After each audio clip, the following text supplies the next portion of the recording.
Hello friends, welcome to English literature notes. आज हम लोग कंटिन्यू करते हैं हिस्ट्री ऑफ ब्रिटिश लिटरेचर की सीरीज को और आज हम लोग कॉमनवेल्थ एज को डिस्कस करेंगे। इसका टाइम पीरियड था 1649 से 1660 तक। हम लोग देखते हैं कि इसे हम लोग इंटेग्रम पीरियड के नाम से भी जानते हैं। और इसमें क्या होता है, लास्ट एज में हम देखे थे कैरोलाइन एज था, उसमें चार्ल्स फर्स्ट को बिहेडेड कर दिया गया था, गले से काट दिया गया था क्योंकि उनका रूल किसी को पसंद नहीं आ रहा था। वो अब क्या होता है, जो पार्लियामेंट वाले थे उन लोगों ने पूरा विरोध किया था और उसको राजा के पद से हटा दिया गया था। अब क्या होता है, इस समय चार्ल्स फर्स्ट का एग्जीक्यूशन हो चुका है और इस समय राजगद्दी पे कोई नहीं बैठेगा। इसमें पार्लियामेंट का रूल चल रहा था और ये पीरियड 1649 से 1660 तक चलता है।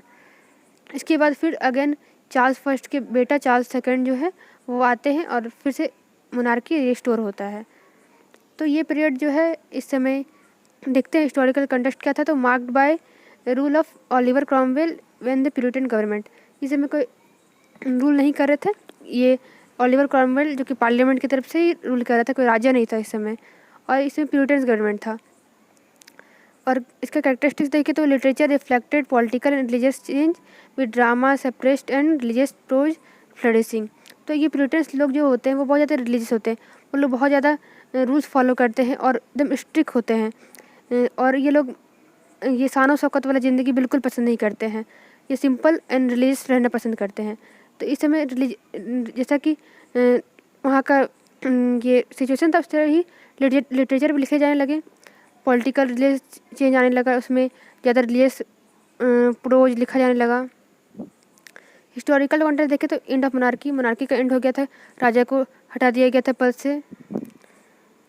ओलिवर क्रॉमवेल का रूल चल रहा था जो कि लॉर्ड प्रोटेक्टर के नाम से जाने जा रहे थे, और Cromwell enforce Puritans ideals including the closure of theatre.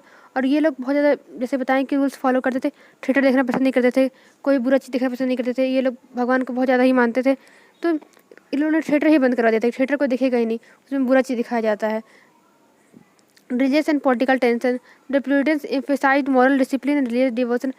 ये लोग बहुत ज़्यादा रूल्स थोपे जा रहे थे लोग पे कि सारा रूल्स फॉलो करना है, चर्च जाना है, ऐसा ऐसा लोग पे बोला जा रहा था। Literature often took A directive tone for focusing on religious and political theme. Literature भी पॉलिटिकल और रिलीजियस थीम पे ही लिखा जाने लगा। लैंग्वेज क्या था तो उस समय का, plain and directive style. Language was stripped of ornate florist and reflecting Puritan simplicity. Simple language में प्यूरिटन्स के स्टाइल में ही लिखा जाने लगा। Focus on prose, poetry and prose carried religious and moral theme.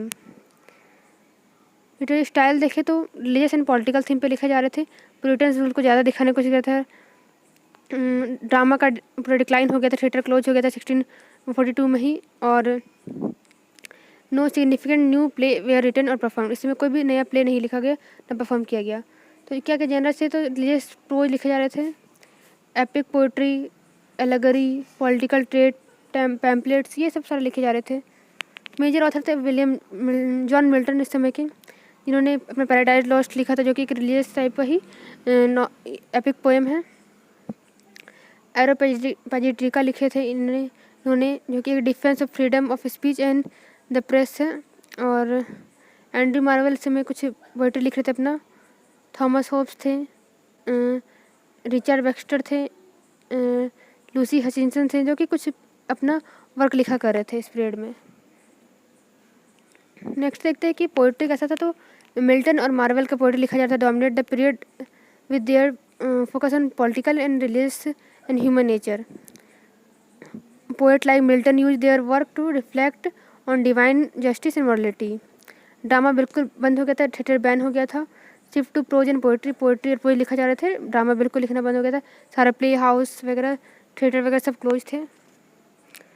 Decline of Commonwealth कैसे होता है तो restoration of monarchy, Charles second को बुलाया जाता है थ्रोन को फिर से एक्सेप्ट करने के लिए, क्योंकि लोग ये प्यूरिटन शुरू से ही पूरा परेशान हो गए थे, क्योंकि इसमें बहुत ज़्यादा ही रूल्स फॉलो करना पड़ा था, लोगों को एकदम चैन का ज़िंदगी नहीं मिल रहा था।